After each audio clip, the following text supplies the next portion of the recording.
Bueno, mi nombre es Alberto. Soy ingeniero desde pequeñito, entonces al final uso el ingenio para intentar trabajar lo menos posible. Entonces, como dijo Gisela antes, solo he hecho 3 slides. No he tenido tiempo de hacer nada más, pero sí que voy a intentar reutilizar un poco un vídeo con una demo para intentar explicar de forma gráfica exactamente qué es esto de automatizar un despliegue de bare metal. Entonces, no sé si todos estáis familiarizados con bare metal. Para mí es algo muy normal, pero bare metal es lo que se suele llamar, para los que somos un poco más antiguos, ahí hay 3 que son más antiguos también, vienen de la vieja escuela. Sí, ya hemos pasado a la universidad hace bastantes años, entonces, bueno, el hierro se suele llamar hierro, el hierro es los servidores. Todo en esta vida está basado en servidores. El backstage del cloud son servidores. Todos los dispositivos que tenéis en cualquier universidad, empresa, está basado en servidores físicos. Hoy en día está el cloud. El cloud, en el fondo, no dejan de ser 4 servidores montados en data centers y los ofrecen como servicio y montan encima toda la infraestructura que conocemos hoy en día de AWS, Azure, Amazon y demás. Y luego hay una frase que me gusta mucho, que me la dejó un antiguo compañero, que es lo que el viento se llevó y lo que no pudo, lo dejó. La realidad es que por mucho que intentemos ir a un modelo cloud, por mucho que intentemos ir a un modelo DevOps, todos son servidores. Entonces, cuando tú piensas en AWS, en Azure, en Google Cloud, alguien tiene que poner esos servidores de una forma automatizada o de una forma, no sé, organizada para que tú tienes tu RAL, lo pones. Pero claro, en Google Cloud hay muchos recursos, hay muchos servidores y eso es una complejidad.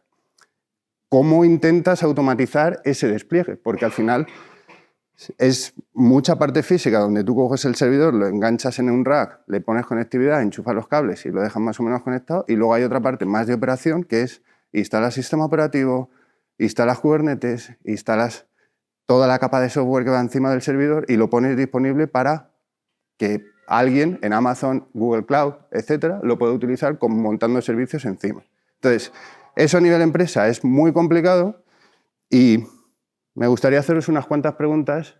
¿Cómo pensáis que se podrían desplegar 500 servidores sin tener presencia física? Porque aquí es donde viene el truco. Imaginaros que estamos en un modelo telco donde son antenas y los POI, los últimos puntos de acceso, están en las montañas. ¿Cómo suben esos servidores? Eso es una empresa que se dedica, los sube. ¿Cómo instalan el sistema operativo? ¿Pensáis que un ingeniero como vosotros o gente de la universidad que sale va a ir a instalar ese sistema operativo? ¿Y va a ir 500 veces a los diferentes sitios a hacerlo? Imaginaros los barcos de Estados Unidos, por ejemplo, que es un caso conocido. ¿Vosotros pensáis que van a hacer despliegues en los barcos de forma manual, con su rack, y desde el propio barco va a ir un ingeniero en el barco a instalar todo el sistema operativo, Kubernetes, etcétera?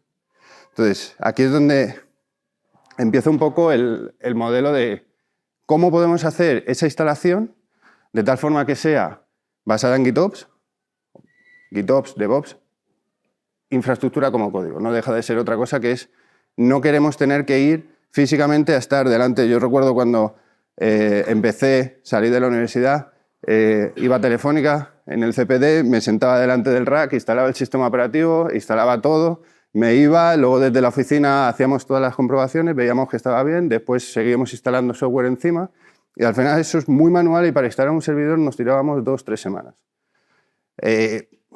Hay ejemplos en los cuales eso no es eficiente y al final lo que tenemos que intentar es poco a poco ir automatizando. Pero no solamente la instalación, que eso es una cosa. Tú lo instalas, te vas y dices, uy, qué bien, ya tengo el servidor instalado. Pero ¿qué pasa con la actualización? O sea, la actualización, normalmente cada X tiempo tienes que hacer una actualización. Es lo que llamamos día 2. Día 1 es instalación, día 2 es actualización.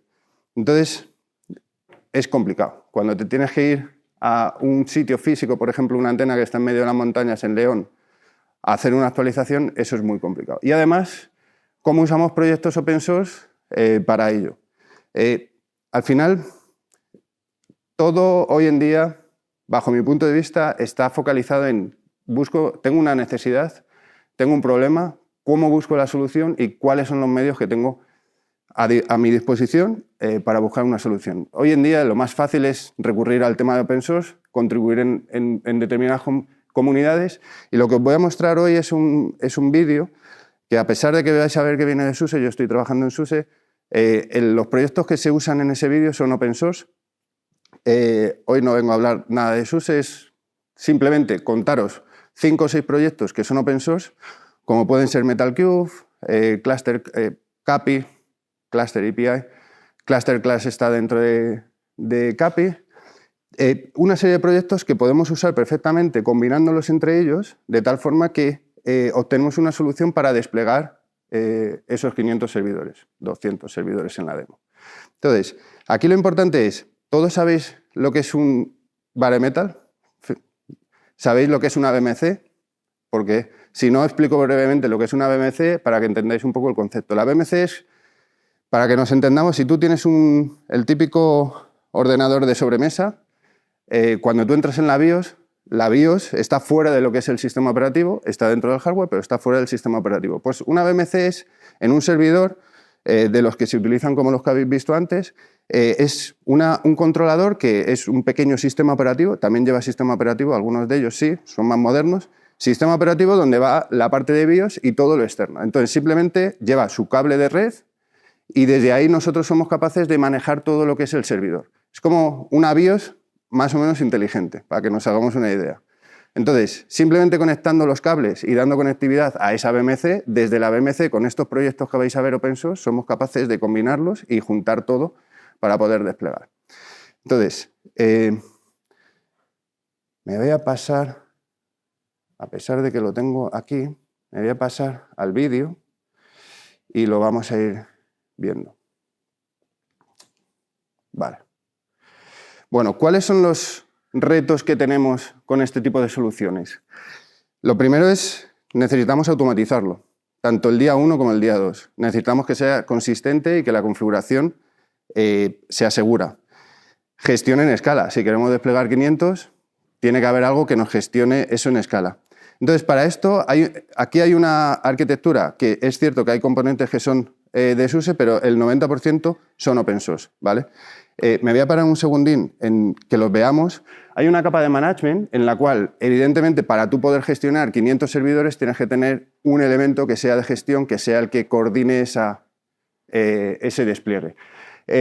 Aquí, Rancher, por ejemplo, está en la versión comercial de SUSE, pero SUSE Rancher es open source, se puede usar, es un gestor. Hay otros, hay componentes de otras compañías, de otros proyectos open source, etc. Lo importante es la parte de arriba.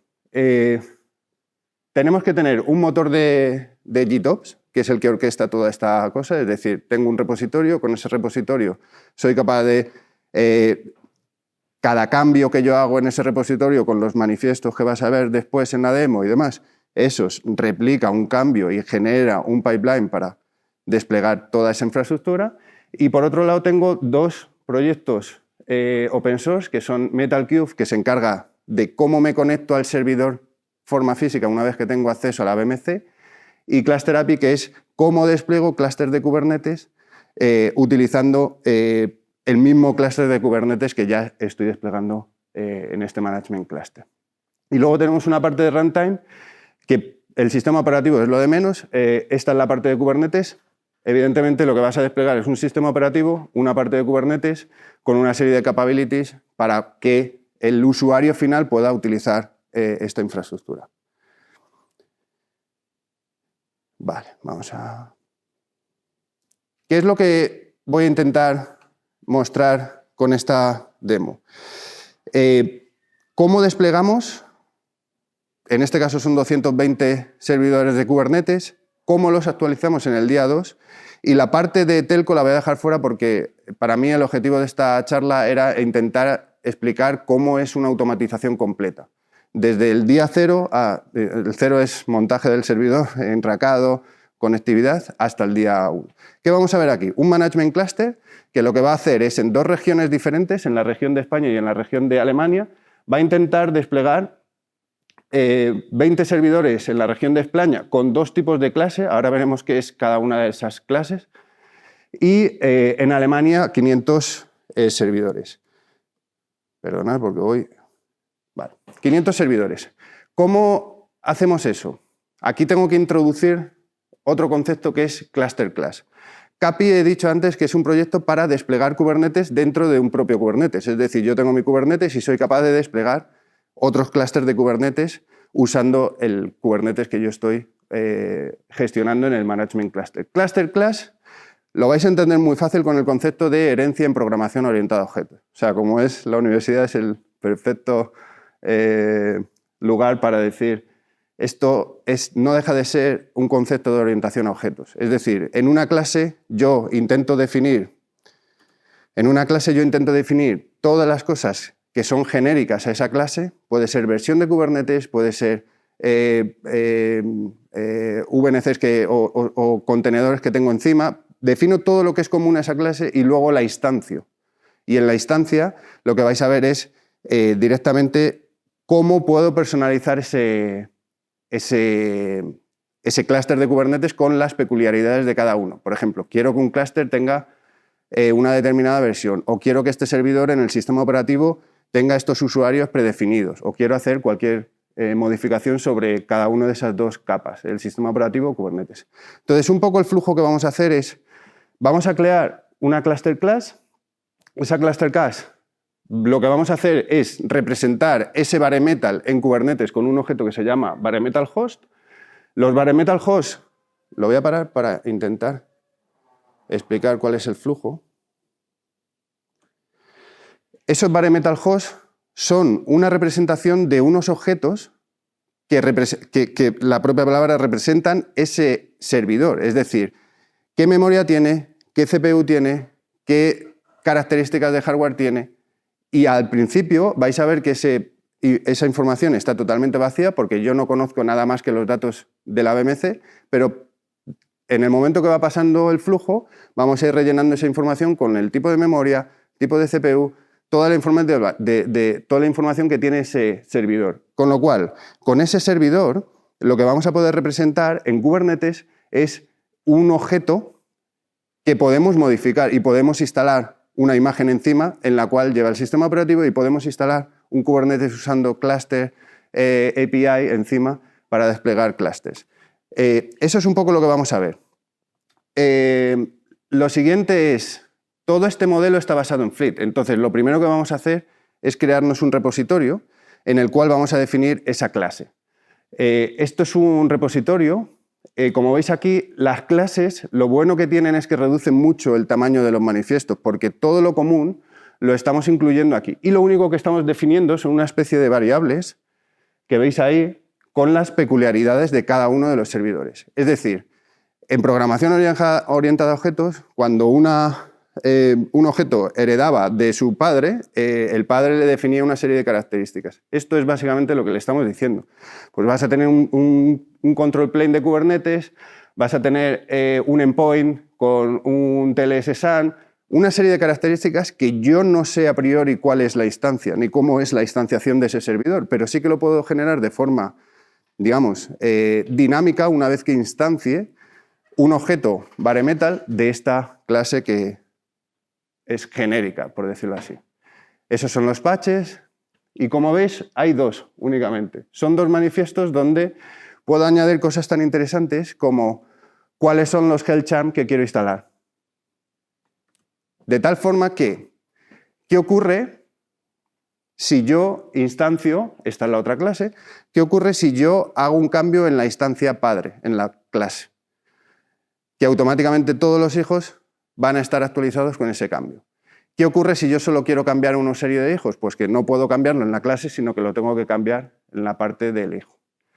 Esto es Rancher, es un gestor de contenedores, podría ser cualquier otro, y esto es un modelo GitOps en el que lo que estamos haciendo es añadir un repo y ver cuáles son los cambios. Entonces aquí vamos a ver que se ha detectado un cambio y en las cluster class, a las dos que habíamos definido en nuestro repositorio, automáticamente aparecen ahí. Entonces, esto, lo voy a parar, esto es la definición de un bare metal. Esto es, para que nos hagamos una idea, el servidor. Como veis arriba, hay un secret, que para los hackers en la sala es root, la contraseña. Así no perdemos tiempo en intentar decodificarlo. Es un base 64 simplemente para decirle cuál es la contraseña y cuáles son los datos, las credenciales de acceso a la VMC, lo montamos en Kubernetes en un secret. Y aquí lo que le estamos diciendo es la información de este servidor. Como veis, la única información que tiene a día de hoy es: soy un clúster del tipo 2, es decir, voy a heredar toda la información de la clase tipo 2, con lo cual yo ya no tengo que definir prácticamente nada de lo que estaba ahí. Y lo único que le voy a decir es cuál es tu MAC, evidentemente, porque si no, de los 500 servidores no sabría cuál es, y cuál es la dirección de la VMC. Pues esto es la URL de la BIOS de si hablásemos en el modelo PC de sobremesa, para que nos hagamos una idea. Entonces, con esa simple información, el proyecto MetalCube es capaz de inyectar una imagen en RAM. Esa imagen en RAM está ejecutando una serie de loops, un script con una serie de loops donde recibe toda la información. ¿Qué información? ¿Cuál es tu CPU? ¿Cuál es tu memoria? ¿Cuál es tu disco? ¿Cuál es tu partición? Toda la información del hardware, y lo que va haciendo es este bare metal host, el manifiesto, lo va rellenando con toda esa información. De tal forma que al final, cuando termine ese proceso, nuestro objeto en Kubernetes es la representación real de lo que es el objeto físico del servidor. ¿Se entiende? Los datos que dices que se van recogiendo se insertarían dentro de status más que de espectro, ¿no? Sí. Entonces, aquí estamos definiendo los dos, los bare metal hosts. Como veis, hay 200, no sé cuántos hay, la verdad, me he tirado un poco a la piscina, pero bueno, en total son 200. Y lo que hacemos es, hemos hecho un git push, lo hemos subido al repo y el motor de GitOps está detectando que hay un cambio. Entonces, cada uno de esos bare metal empieza a hacer lo que se llama la fase de inspecting. Inspecting es, dame el hardware, te inspecciono, dame el hardware que tienes, dame toda la información, y dentro de un momento veremos que empiezan a ser available. ¿Qué significa available? Estoy listo para que me instales, para que me provisiones, ¿vale? Aquí ya todos los bare metal están provisionados y, como vemos, el motor de Git, de GitOps, nos dice que automáticamente todo ha sido provisionado y todo está como debería estar. Ahora vamos con la provisión. Aquí entra en juego el proyecto open source CAPI, ¿vale? Cluster API. Si os fijáis, esto es súper importante. Bueno, para los que conocíais esto de antes en la parte de CAPI, sin la parte de CAPI de Cluster Class, el problema que teníamos con CAPI original era que los manifiestos que teníamos aquí, la cantidad de información era tremenda. Tremenda, porque ya no teníamos una clase en la cual, vamos a decirlo de una forma, lo más gordo de la configuración de este servidor estaba en la clase. Y solamente las peculiaridades van aquí. Eso no lo teníamos. Entonces, ¿qué ocurría? Pues que nuestros 22 manifiestos tenían cada uno 300, 400 líneas. Entonces, la gestión y, digamos, el día 2 de la actualización era ir cambiando con Customize 22 ficheros, 40 los 200 que tuvieses. Con Cluster Class lo que nos permite es, simplemente haciendo cambios en la clase, automáticamente se reflejan en el resto. Es una parte de herencia, ¿vale? Como veis aquí, ¿cómo es la definición de este clúster de Kubernetes? Pues tengo 3 variables: la IP, el TLS, que es lo único que hace específico, y la imagen del sistema operativo que quiero utilizar. Ese sistema operativo lo puedo cambiar por cada uno de ellos. De tal forma que, aplicando esto, automáticamente estoy instalando el sistema operativo y estoy instalando el Kubernetes con la versión que habéis visto por algún sitio de por ahí. Entonces, detecta el cambio, hemos hecho push en el repo, detecta el cambio y automáticamente, de no tener nada, aquí empiezan a aparecer los clústeres para ser provisionados. Todo esto es real, o sea, son servidores que están en un data center en Alemania, servidores que están en un data center en España, evidentemente, para la demo, esto está cortado, tarda unos 40 minutos en total en hacer la provisión, pero para la demo lo he ido cortando para que se fuese viendo. ¿Vale? Y como veis, al final empieza a generar una serie de recursos, empieza a generar una serie recursos adicionales a lo que ya teníamos del bare metal, en el cual vamos definiendo los diferentes elementos del clúster de Kubernetes. Una vez que hemos conseguido que todos los clústeres estén provisionados, podríamos decir que estos clústeres están provisionados, pero no están incluidos dentro del gestor de contenedores, de Rancher en este caso. Entonces, lo único que vamos a hacer, aquí ya están provisionados, lo único que vamos a hacer ahora es intentar incluirlos para que formen parte del cluster management, ¿vale? Entonces, lo siguiente que vais a ver es, ¿ves? Aquí ya Fleet, el gestor de GitOps, nos está diciendo todo lo que ya tenías automáticamente ya ha sido incluido, ¿vale? Esta es la misma parte para el clúster para la región de Alemania. Aquí son 200 servidores. Entonces, estos 200 servidores es exactamente el mismo proceso.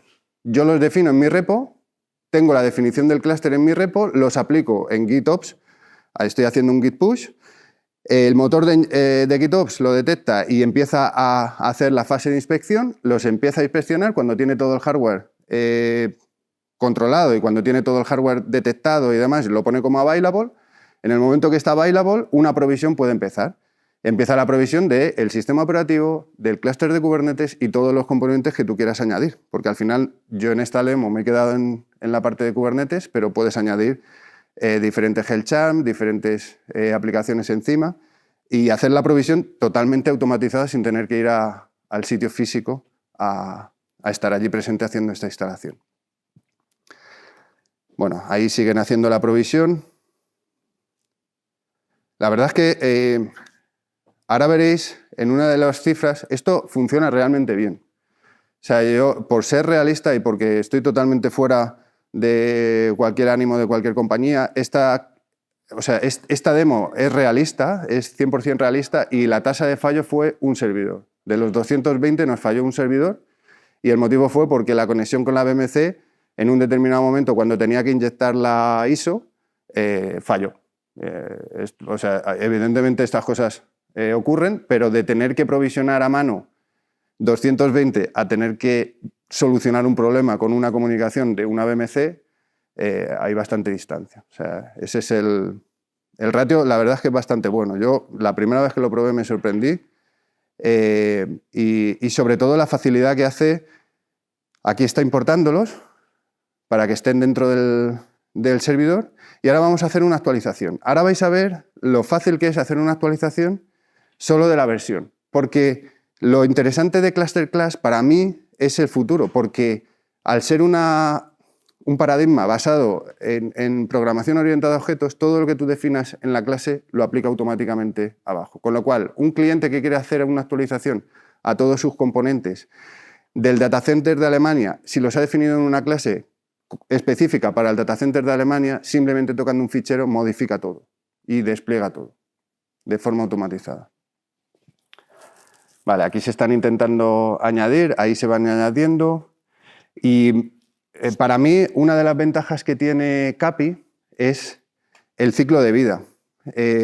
No solamente el día 1 es importante, porque muchas veces antiguamente se contrataba una empresa para desplegar X servidores en un data center y después tenías que volver a contratar a esa empresa para hacer la operación de esos servidores y después tenías que ver el decomisionado. ¿Cómo haces un decomisionado? Es muy importante. Entonces, el flujo de upgrade. Vamos a modificar la versión exactamente igual. En uno de los manifiestos, para nosotros ya la infraestructura es todo código. Vamos a hacer el proceso de upgrade. Entonces, aquí hay una mejora que no está introducida porque, como he dicho, al ser ingeniero y utilizar el ingenio, soy vago. Entonces, como soy vago, por no regrabar 2 veces, esto viene de marzo del año pasado. Es una demo del Mobile World Congress y aquí no había una feature que estamos implementando que era CAPI in place, que se llama ¿cómo actualizamos un nodo? Si pensáis en un servidor físico, si tú quieres actualizar el sistema operativo de ese servidor físico, la única opción es volver a quitarlo y volver a instalarlo de cero, ¿vale? ¿Qué ocurre? Que en Kubernetes pasa exactamente lo mismo. Cuando tú tienes objetos de Kubernetes, si quieres actualizarlo, la única forma es hacer un delete y volver a meterlo, ¿vale? Eso ocurre porque la representación en Kubernetes de un servidor son manifiestos y es un objeto. Entonces, no existe, puedes hacer una modificación, pero esa modificación hasta mayo, junio del año pasado, no existía una cosa que se llama cap in place, que es una actualización en caliente. Entonces, lo que teníamos que hacer era, si quieres actualizar un clúster y es un single node significa un clúster de un solo nodo, la única forma es sacarlo, actualizarlo y volver a meterlo. Ahí es donde estáis viendo que en uno de los momentos empezará a sacarlo, a hacer un delete. Ese nodo ya no estará dando servicio, con lo cual las aplicaciones que están corriendo encima tienen pérdida de servicio y después, ¿veis? Ha hecho el cordón, lo ha sacado del clúster y lo ha vuelto a poner. Este tipo de actualización, el problema es que si solo tienes un nodo, si es un multicluster no tienes problema, pero en un nodo normalmente tienes pérdida de servicio porque ese nodo deja de dar servicio. Entonces ahora han sacado una nueva actualización, que es la que tenemos ya metida con este producto. En el proyecto y en la comunidad ya está disponible, que es cap in place. No deja de ser una forma en la cual añades un segundo objeto y están viviendo los dos en paralelo, pero lo bueno es que las cargas no pierden conectividad, porque tanto CNI como el storage como Kubelet siguen estando vivos en los dos a la vez. Es como hacer una especie de dual node sin que sea dual node. Bueno, aquí ya habéis visto que la actualización se ha completado y el motor de Continuous Delivery de GitOps nos dice que todos los clústeres han sido actualizados.